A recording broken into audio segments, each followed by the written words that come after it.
Bonjour à tous et bienvenue à votre bulletin de nouvelles de la Haute-Gaspésie, une présentation de TC Média et de Télévision Haute-Gaspésie. Alors, nous sommes en direct, votre animateur Dominique Fortier et j'ai à ma gauche le retour de l'enfant prodige Frédéric Deroy. Et voilà, de retour pour 2017. J'avais bien hâte de recommencer, Dominique. Et on avait tous hâte que tu sois de retour avec nous en studio, qui était très vide sans toi la semaine dernière. Oui, merci bien. Alors, Frédéric, on va sauter à pieds joints dans l'actualité de cette semaine. Beaucoup de choses à couvrir, notamment dans le domaine de la santé. Oui. Alors, une première nouvelle qui est tombée la semaine dernière, tout juste après l'enregistrement de notre bulletin de nouvelles. C'est pourquoi on n'a pas pu vous en parler avant. Il y aurait un projet sur la table proposé par le CIS Gaspésie. C'est ce que nous a informé Martin Pelletier, l'ex-directeur général de l'Hôpital des Monts et maintenant directeur des services techniques au CIS, à l'effet qu'on voudrait doter tous les hôpitaux gaspésiens de fauteuils en hémodialyse pour les gens qui ont besoin de traitement afin d'éviter évidemment le voyagement vers Rimouski. Alors, ce serait un projet qui serait pratiquement ficelé et on aurait bon espoir qu'il serait entendu. On va le déposer dans les prochains jours auprès du ministre de la Santé, Gaétan Barrette. Concrètement, on aurait 2 fauteuils d'hémodialyse à Sainte-Anne-des-Monts et la supervision se ferait par des néphrologues de Rimouski. Ce serait une entente qui serait déjà conclue avec le CIS Bas-Saint-Laurent. Ils auraient accepté de chapeauter à distance, de superviser les patients à distance. Donc, ça serait une bonne nouvelle si ça se réalise, mais évidemment, si ça se fait, ça sera pas demain matin. Oui, mais à tout le moins, on voit que là, beaucoup de gens sont en mode solution. On veut trouver une façon de faire qui va bien s'installer en Gaspésie. Donc, l'utilisation des professionnels du Bas-Saint-Laurent qui donnent un coup de main en télémédecine, les fondations santé qui aident au financement. Tout le monde pousse dans la même direction. Ça fait plusieurs mois qu'on entend des histoires d'horreur un peu de gens qui ont besoin de ce genre de traitement-là puis qu'il faut qu'ils fassent de la route. On le sait, en Gaspésie, l'hiver, c'est pas évident sur les routes. Ça rajoute un risque. Donc, pour tous ces gens-là qui ont besoin des traitements, mais pour la région aussi d'avoir un nouveau service puis qui soit adapté aussi à nos conditions. Je veux dire, là, on prend un peu tout ce qui existe comme technologie puis on s'arrange pour nous faire un service de base, mais intéressant pour les patients là, de la Gaspésie. Donc, j'ose espérer que ça va fonctionner parce que je pense que les clients, les patients, les clients, on ne sait plus comment appeler ça, là, mais on est en Gaspésie, mais on est au Québec. Je veux dire, on se doit d'avoir un certain niveau de soins. On n'est pas une population de seconde classe quand même, donc d'être capable de trouver des solutions pour la Gaspésie, c'est un gros plus. Donc, moi, j'applaudis ça. Tout le monde veut que ça marche, donc j'espère que ça va débloquer. Et une des raisons pour laquelle M. Pelletier était confiant que ça fonctionne, c'est qu'on semble voir une certaine ouverture de la part du ministre de la Santé. On l'a vu dans les autres médias récemment suite à la sortie d'une dame de Gaspé qui disait qu'elle allait abandonner ses traitements et se laisser mourir. Alors finalement, on a eu une intervention du docteur Barrette qui disait qu'effectivement, et il devait y avoir des solutions. On proposait alors peut-être une unité mobile. Alors, ce à quoi M. Pelletier répond que oui, pourquoi pas, on va aller vers la solution que le ministère voudra bel et bien apporter, que ce soit les fauteuils ou l'unité mobile. Mais une solution. Mais une solution, c'est ça. Mais évidemment, la méthode qui est préconisée, ça serait d'abord les fauteuils. C'est là-dessus qu'on veut miser. Alors, on verra bien qu'est-ce que ça va donner. Ça aura pris quand même un rapport de force ou des déclarations, ou des situations presque choquantes pour que ça bouge, mais ça bouge. Donc, soyons bons joueurs et laissons poursuivre le processus. Effectivement. Et comme il s'agit d'une bonne nouvelle, il y a toujours des mauvaises nouvelles. Un envers de médaille, effectivement. Alors, toujours dans le domaine de la santé, cette semaine, on apprenait via le syndicat CSN Gaspésie-Île-de-la-Madeleine, son président Jacques Mimeau et la présidente locale à l'Hôpital des Monts, Lynne Beaulieu. On apprenait que le CIS avait un projet pilote de déménager l'unité de santé mentale du 6e étage vers le 3e étage. Ainsi, tous les lits seraient réunis sur un même étage, la clientèle mixte, gériatrie, obstétrique, avec l'unité de psychiatrie. Très peu de temps après, Mme Beaulieu et M. Mimeau ont sorti dans les médias pour dénoncer cette situation-là, notamment pour des questions de sécurité. On se rappellera que dans les années 90, on avait déjà eu un étage multiclientèle et santé mentale au même étage et il s'était produit des événements malheureux qui avaient provoqué le déménagement de l'unité de santé mentale seule au 6e étage. Ouais. Et là, dans le fond, ce qu'on dénonce, c'est qu'on veut revenir en arrière. Oui, puis personne n'est d'accord. Je veux dire, le personnel soignant a dénoncé cette situation-là. Les élus de la Haute-Gaspésie aussi, avec la MRC, ont dit en bloc que c'était pas une bonne décision. Donc, sur le terrain, dans notre région ici en Haute-Gaspésie, il n'y a personne qui veut de ce déménagement-là. Et ça se comprend parce que là, au 3e, on a l'obstétrique et tout le reste de la santé physique. La santé mentale, ben c'est quand même autre chose, puis c'est vaste et plusieurs cas qui peuvent arriver en santé mentale. Donc, c'est un peu hasardeux de vouloir mixer tout ça. Et puis, on avait failli perdre, il y a quelque temps, la santé mentale à Saint-Anne-des-Monts, que ça soit rapatrié à Maria. Mm-hmm. Finalement, ça a été oublié, cette histoire-là.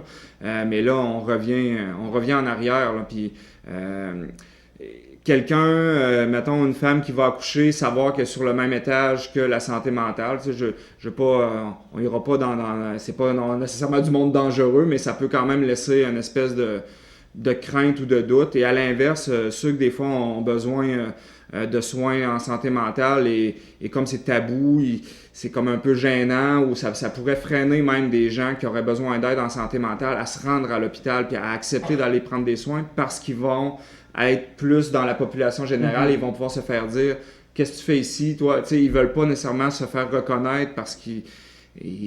c'est ça. Fait que, ça amène une certaine sécurité de savoir... que ça va être très confiné ou que ils vont être tranquilles et un peu en dehors des regards de la population générale. On se cachera pas, Saint-Anne-des-Monts, les petites villes en général, les nouvelles courent vite. Alors quand on est capable d'avoir un certain lieu où on est inatteignable, une discrétion, c'est ça. Donc, des deux sens, pour les gens qui sont là pour la santé physique ou les accouchements de quoi de même, et pour les gens qui sont là en santé mentale, les deux clientèles, je pense que ça ne le tente pas nécessairement que ça soit mixé. Donc, c'est pas une bonne idée. Et justement, hier, la Fédération interprofessionnelle du Québec en santé, la FIC, qui représente surtout les infirmières, ont fait une conférence de presse et on écoute le président local, Alexandre Michaud, qui avait quelques mots à dire à cet effet. C'est vraiment un projet. Ça avait été soumis aux psychiatres et aux médecins. Puis je sais que de façon unanime, se sont tous objectés à cette situation-là. On est très sensibilisés à ce dossier-là. On le suit de très près. Parce que... Mais de la part du syndicat, l'employeur nous a jamais approchés dans ce sens-là. Ce qui fait qu'on est très préoccupé par ça. Le dossier, on le suit de proche. Dès qu'il va y avoir du développement, s'il faut, on va ressortir encore en public. Et c'est justement, on parle des problèmes de communication. Effectivement, les deux psychiatres qui ont fait des sorties publiques, Dr. Lev et Dr. Jean Péloquin, ils ont été approchés par le 6 mai, on leur informait de cette décision-là.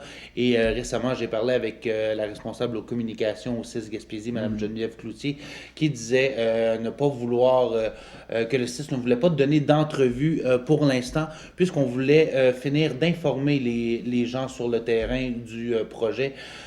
Mais ça sous-entend qu'on va informer les gens de comment on va procéder, mais on va procéder quand même. Mais c'est beaucoup à l'image aussi de la réforme de M. Barrette et de tout ce qui s'est fait dernièrement avec les libéraux dans leur façon de voir les choses. Alors, c'est une décision, on regarde 2 colonnes de chiffres et on se soucie pas des impacts sur le terrain ou quel genre de cette décision-là, qu'est-ce que ça va avoir comme impact. Donc, des décisions comptables, ça peut être bon jusqu'à un certain point, mais en santé comme ça, il y a des choses qu'on peut pas faire. Et puis, si je me trompe pas, c'est ce genre de nouvelles-là, c'est celle-là que ben du personnel ont appris par les médias. Donc, mais à l'interne, ils n'ont même pas été dans le coup, ils n'ont même pas été informés et tu apprends que ton hôpital dans lequel tu travailles, il va y avoir des gros changements majeurs, mais personne, ton patron, t'en a jamais parlé, rien. Donc là aussi, point de vue communication avec les employés, le 6 a ses devoirs à faire, je pense. Effectivement. Ouais. Et toujours dans le milieu de la santé, une autre nouvelle, toujours lors de la conférence de presse de la FIC qui s'est tenue hier, on nous informait que depuis novembre, 2 postes d'infirmières sur l'équipe volante, c'est-à-dire l'équipe qui est appelée à faire plusieurs secteurs de l'hôpital, une de soir et une de nuit, avaient été abolies afin de... en fait, on n'a pas utilisé le mot aboli, mais on disait que les postes qui avaient été laissés vacants ne sont pas remplacés, ne sont pas affichés. Alors, bref, on perd une infirmière le soir et une de nuit. Et encore là, ça fait craindre le pire pour les représentants de la FIC. Et à cet effet, on écoute à nouveau M. Alexandre Michaud qui nous en dit davantage.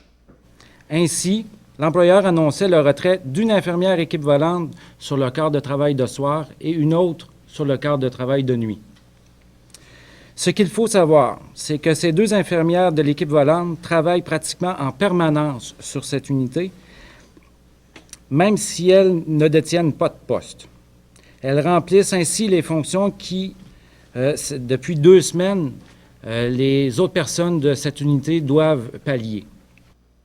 Alors, ce que M. Michaud explique ici, lorsqu'on parle de cette unité, on parle de l'étage multiclientèle, le 3e étage. Donc, en supprimant une infirmière, surtout avec un projet de déménagement de l'unité de santé mentale au 3e, on ne peut qu'imaginer quel scénario on pourrait avoir. Et on s'entend que les impacts sont nombreux. Il y avait plusieurs professionnels dans la salle lors de la conférence de presse. On entendait toutes sortes d'histoires. On reçoit des codes blancs. On n'est pas en mesure de réagir parce qu'on est déjà pris ailleurs. Donc, déjà, je pense que je dis pas de menterie en disant qu'il manquait déjà de monde sur le plancher pour que ça roule bien puis que les infirmières et tout le reste du personnel aussi soient pas à bout. Et là, d'en enlever 2 une personne de la circulation, c'est un chiffre de jour et de nuit, là, mais... De soir et de nuit. De soir et je veux dire, ça marche juste pas. On dirait qu'on est en mode presque autodestruction, là. Les infirmières, on l'entend depuis des années, sont fatigués, des fois, ils doivent rester des chiffres supplémentaires. On joue avec leur santé à eux, puis c'est eux qui s'occupent de notre santé à nous. Ça marche juste pas. À un moment donné, soit ça va s'effondrer solide, ou on va avoir des gros problèmes à un moment donné, parce que notre personnel soignant va être épuisé. On le voit déjà. On prend pas soin de notre personnel. Je comprends pas ce genre de décision-là. On le voit beaucoup avec des départs en maladie. Il y en a plus qu'une qui sont en congé de maladie. Et c'est pratiquement tout le temps lié à la surcharge de travail et aux conditions difficiles. Et depuis l'implantation du nouveau 6, c'est les échos qu'on entend un petit peu partout. C'est qu'on nous impose des décisions, il y a très peu de communication et au final, la surcharge de travail ne fait que s'accumuler. Ça revient encore à ça, c'est des décisions de colonnes de chiffres, puis on réfléchit pas sur l'impact sur le terrain. Tout ce qu'on veut, c'est donner un beau bulletin avec des beaux chiffres au ministre en haut parce que c'est ce qu'il a demandé. Je veux dire, à quelque part, le 6 applique la médecine que M. Barrette a voulu mettre dans son système et ça va jouer des vilains tours. Oui, peut-être qu'on fait des économies où on équilibre les budgets, mais à quel prix? Je veux dire, un système de santé, c'est fait pour s'occuper des gens, pour soigner nos gens. Et si, en plus de scraper notre personnel soignant, les répercussions vers la population vont se faire sentir, ça n'a pas le choix. Ou on va être obligé de tomber en engageant du privé ou des trucs comme ça, puis qui va faire que les économies qu'on a réussi à faire en mettant à bout notre système, on va les perdre en payant des surplus d'un autre côté. Donc, la vision là-dedans est difficile à déceler, mis à part une vision strictement comptable. Et justement, Alexandre Michaud nous donne d'autres exemples d'impact possible suite à ces abandons de postes. Nous sommes extrêmement préoccupés par cette situation qui aura inévitablement des impacts sur la qualité et la sécurité des soins offerts pour les gens de la Gaspésie. Il est clair pour nous que les patients en paieront le prix et nos professionnels aussi, dû à cette réorganisation. Cette réorganisation aura pour effet, entre autres, l'augmentation du délai d'attente sur les civières à l'urgence due à l'impossibilité de procéder aux admissions pour l'étage, L'augmentation des délais de réponse aux cloches d'appel des patients dans les chambres. Et un manque de temps pour bien accompagner les patients en fin de vie. Et d'ailleurs, la vice-présidente de la FIC, Linda Bouchard, était également sur place et elle nous offre un portrait un petit peu plus global des impacts et de comment on en est rendu à cette situation-là. Alors, on écoute Linda Bouchard. Cette gestion improvisée où l'on retranche des professionnels dans la dispensation des soins repose uniquement et strictement sur un indicateur budgétaire tel que le taux d'occupation de lits elle ne tient nullement compte de l'acuité de l'épisode de soins. Alors Frédéric, je pense que tout est dit à ce sujet-là. Ah oui. Puis ce qui m'inquiète un peu, c'est pour les nouvelles générations, plus ça va aller, ça va peut-être être moins tentant de vouloir devenir infirmier, infirmière ou un personnel dans le réseau de la santé, parce que ce qu'on entend dans les derniers temps, c'est pas très encourageant à vouloir aller travailler dans ce milieu-là. Mm-hmm. Donc, il va y avoir des grosses questions à se poser. Là. La limite là, de l'idéal comptable ou du budget là, bouclé et on regarde les chiffres. Là, on l'a étiré au bout. Là, il va falloir vraiment regarder là, sur le terrain comment on traite les employés dans la santé puis la répercussion, comme on disait tantôt, vers la population. On peut pas mettre à terre notre personnel soignant puis s'attendre qu'on va pouvoir offrir des soins au top. Et malheureusement, la partie visible des soins, c'est les infirmières, etc. Donc, qui va se faire chialer après ou qui va... C'est ça qui est dommage aussi. Eux, d'un côté, font couper, ils ont besoin d'aide, ils en ont pas, et ils se font tordre leur jus jusqu'à la dernière goutte. Et puis en plus, de l'autre bande, ben si c'est une mauvaise journée ou qu'ils sont très fatigués, tout ça, ben en plus des patients, des fois un peu plus tannants, vont être sur le cas de l'infirmière. Ils ont un rôle très, très difficile. C'est le visage qu'on voit, puis ça va être contre eux des fois qu'on va chialer. Puis en bout de ligne, c'est l'impact. Ils subissent de plein fouet les décisions comme ça. Donc, moi, je trouve ça dommage, puis j'ai l'impression que soit on va perdre des bons infirmiers, des bonnes infirmières à la longue à cause de ces situations-là, puis que la relève se fera peut-être pas sentir parce que tout ce qu'on entend dans les derniers temps par rapport à la santé, c'est décourageant, puis ça donne pas le goût d'aller travailler en santé, ni en éducation d'ailleurs. Donc ça prend des personnes vraiment avec des vocations presque. Et je pense que le docteur Jean Péloquin, psychiatre à l'hôpital de Sainte-Anne-des-Monts, disait hier lors de la conférence de presse, il nous disait que on a réussi à bâtir une équipe de soins solide avec une interdisciplinarité qui est exemplaire et ça fonctionne bien. Mais lorsqu'on vient d'enlever ne serait-ce qu'un élément à la structure, au château de cartes, c'est là qu'on se retrouve avec un équilibre fragile, un équilibre précaire et c'est ce qu'on veut éviter à tout prix, de faire tomber une structure pour une ou deux mauvaises décisions. Alors, histoire à suivre, mon cher Frédéric. Certainement. Et juste pour compléter, je veux dire, t'es journaliste depuis plusieurs années. Et tu as vu tous les efforts qui ont été faits et par les élus et par la direction de l'hôpital dans le temps pour aller recruter beaucoup de médecins, réouvrir l'obstétrique. Mm-hmm. Et juste avant que ça tombe avec les 6, on était... toutes ces années de travail-là, tous ces efforts-là de la communauté avaient porté fruit. On avait atteint quelque chose d'intéressant. Puis là, le 6 est arrivé, puis on est en train de mettre la hache dans tous les efforts des dernières années. C'est un peu dur à avaler parce que, mon Dieu, qu'il y a du monde qui ont travaillé fort pour aller rechercher tous ces services-là, puis d'avoir une bonne volonté. Ça n'a pas été tout le temps facile avec les directions à l'hôpital à Sainte-Anne-des-Monts. Puis vers la fin, on avait l'impression que tout commençait à bien rouler. Mm-hmm. Puis c'est ça qui est frustrant de voir ça se faire défaire de l'autre bord. Donc, à suivre.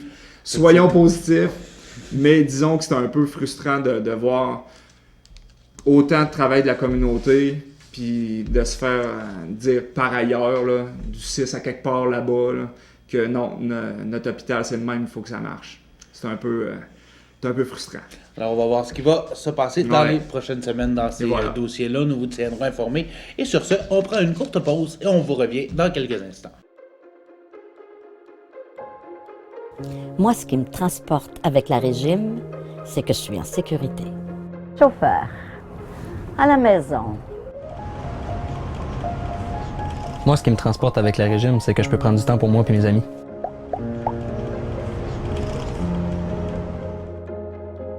Moi, ce qui me transporte avec la régime, c'est que j'économise.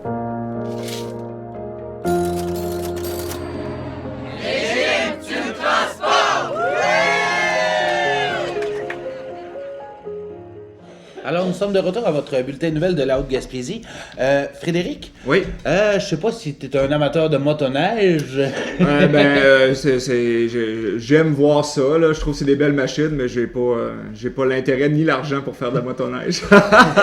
Mais ceux qui en font ont eu droit à une bonne nouvelle à partir de ce vendredi. Donc, si vous nous écoutez en direct à partir de demain, le 20 janvier, le relais de la cache situé sur la 299 sur le TNO de Rivière-Bonjour. Ah, Donc, oui. Tu m'apprends quelque chose. TNO de Rivière-Bonjour en Matanie. Okay. À quelques kilomètres de Cascapédia Saint-Jules.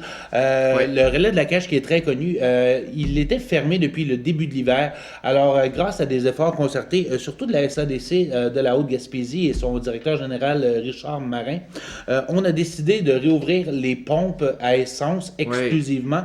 Il n'est pas question d'ouvrir l'hébergement ni la restauration. C'est seulement les pompes à essence. C'est seulement pour les motoneigistes. Alors, c'est ce qui sera opérationnel cet hiver. En contrepartie, tout le relais en tant que tel a été vendu à la communauté Micmac de la Gaspésie. Et eux, d'ici l'hiver prochain, veulent remettre le tout fonctionnel. Donc, éventuellement, si tout va comme prévu, on pourrait avoir l'essence pour les automobilistes, la restauration et hébergement. Ça, c'est un projet un petit peu plus à long terme, mais pour l'instant, à partir du 20 janvier, les motoneigistes peuvent aller faire le plein à la cache. Ouais, c'est une très bonne nouvelle parce que, comme l'année passée, par rapport à la météo, ça avait peut-être pas été une des meilleures années pour la motoneige. Cette année, on a eu de la neige, puis malgré la pluie qu'il y a eu un peu, on a quand même réussi à garder un bon fond. Monsieur Marin qui travaille depuis des années sur ça, le circuit de motoneige en Gaspésie et tout. Et puis moi, je suis vraiment content de voir une belle collaboration avec la communauté Micmac et puis la SADC, le club de motoneigistes et tout. Ouais. Donc, que tout le monde se parle puis qu'il trouve une solution, c'est vraiment intéressant. Et que ce soit seulement pour les motoneigistes, correct. Je veux dire, on a trouvé une solution pour cet hiver, puis tout le monde est gagnant. Donc, encore une fois, quand on réussit à se parler puis à bien négocier, tout le monde est gagnant. Donc, la région ne s'en portera que mieux. Et la cache, un classique. Là, tous ceux qui ont traversé le parc passent par la cache. C'est une bonne nouvelle là, que ça va être repris en main et probablement amélioré et que ça reprenne du service. C'est un milieu unique. Hein? C'est perdu dans le milieu du parc comme ça. Oui, donc, disons que quand on calcule moins bien notre essence et puis qu'on se rend compte qu'on ne se rendra pas de l'autre côté, c'est toujours le fun de savoir qu'il y a des pompes à essence en plein milieu. Effectivement, et je pense que M. Marin sera content que je souligne et que je le paraphrase là-dessus. C'est grâce à une concertation régionale. Donc, on peut mentionner la MRC de la Matanie, CLD de la Haute-Gaspésie, SADC de la Haute-Gaspésie, ainsi que les SADC de Rocher-Percé, de Gaspé et de la Baie des Chaleurs. Et on mentionne également l'Association de motoneigistes de la Gaspésie et la Fédération québécoise. Donc, c'est tous des gens qui ont travaillé ensemble. Et on a finalement un résultat qui est... et voilà. Travailler ensemble, moi, ça me rend heureux. Et on mentionne 2 emplois à temps plein pendant 10 semaines. Et en plus. En bonus. Et voilà. Alors, mon cher Frédéric, une autre nouvelle, le Parc national de la Gaspésie et 12 autres établissements de la CEPAC, pour ceux qui aiment partir à l'aventure, accueilleront gratuitement les amateurs de plein air pour une journée gratuite d'accès le samedi 18 février. Alors, inscrivez ça à vos agendas. Il s'agit d'une nouvelle tradition que la CEPAC veut instaurer avec cette journée d'accès gratuite. Le président directeur général John McKay tient à rappeler que par cette initiative, que l'hiver peut être une saison de rêve pour ceux qui aiment l'hiver, évidemment, malgré les caprices de Dame Nature, comme on a pu voir ces derniers temps. Mais d'ouvrir le parc à la population, c'est une très bonne idée. Et puis, des fois, il suffit d'y aller une seule fois pour donner le goût, pour ensuite y retourner. On l'a juste à côté, mais on pourrait être surpris du nombre de personnes qui n'ont jamais été marcher dans les sentiers du parc ou fait une activité avec la CEPAC. Donc, Très belle initiative. Effectivement. Et si vous voulez quelques petits détails supplémentaires, histoire de vous titiller un petit peu plus, il y a plusieurs activités qui sont préparées pour l'occasion. Alors, premièrement, il y aura moyen de faire des essais gratuits en fat bike. Ce sont ces bicycles avec les roues surdimensionnées qui peuvent aller sur la neige et sur le sable. Gracieuseté de l'entreprise annemontoise Bicyc. Oui, alors, un jeune homme de 16-17 ans qui a parti ça l'été passé. Clément Vallée, fils de Pierre Vallée d'Audace. Et voilà. Donc, évidemment, ce sera des essais gratuits pour la journée. On pourra les louer pour une période d'1 heure gratuitement. Excellent. Et ensuite continuer en payant si on veut en faire plus longtemps. Et ce sera la même chose pour les amateurs de ski de fond et ski nordique. Ils auront accès à des locations gratuites tout au long de la journée. Et ils auront également droit à un sentier guidé avec monsieur Marc l'Italien. C'est une sortie en raquette sur les sentiers du Belvédère et de la chute Sainte-Anne et le sentier de la Lucarne. Ça se fera de 13h à 14h. Et aussi, pendant cette journée-là, M. l'Italien offrira 2 activités conférences autour du thème des animaux qui ont du panache. Alors, on parlera certainement pas de chats et de chiens. Ça m'étonnerait. Et finalement, on indique que les employés de la CEPAC du Parc national accueilleront les gens avec chocolat chaud et guimauve. Très belle journée en perspective. Pourquoi pas? Et on termine sur une secondaire en spectacle. Oui. Ouais, tu as déjà participé à secondaire en spectacle? Non, jamais. Non, jamais. Mais c'est le cas de plusieurs jeunes de Capcha, de Saint-André-Mont, Mont-Louis et le reste de la péninsule. Alors, on a déjà les dates pour les finales locales. Alors, à Capcha, ça sera à 19h le 17 mars et à Saint-Anne-des-Monts, ça sera à 19h30 le 24 mars. École L'Escabelle, École Gabriel Lecourtois. Je vais vous revenir la semaine prochaine avec les dates pour le secteur de l'Est. Et on vous annonce également que la finale régionale cette année aura lieu à Capcha, à l'école L'Escabelle, le samedi 8 avril à 19h30. Alors, les gens qui se rendront à la finale régionale seront les 2 meilleurs numéros de chacune des finales locales. Alors, pour voir tous les jeunes de la Gaspésie, c'est ce que nous vous proposons.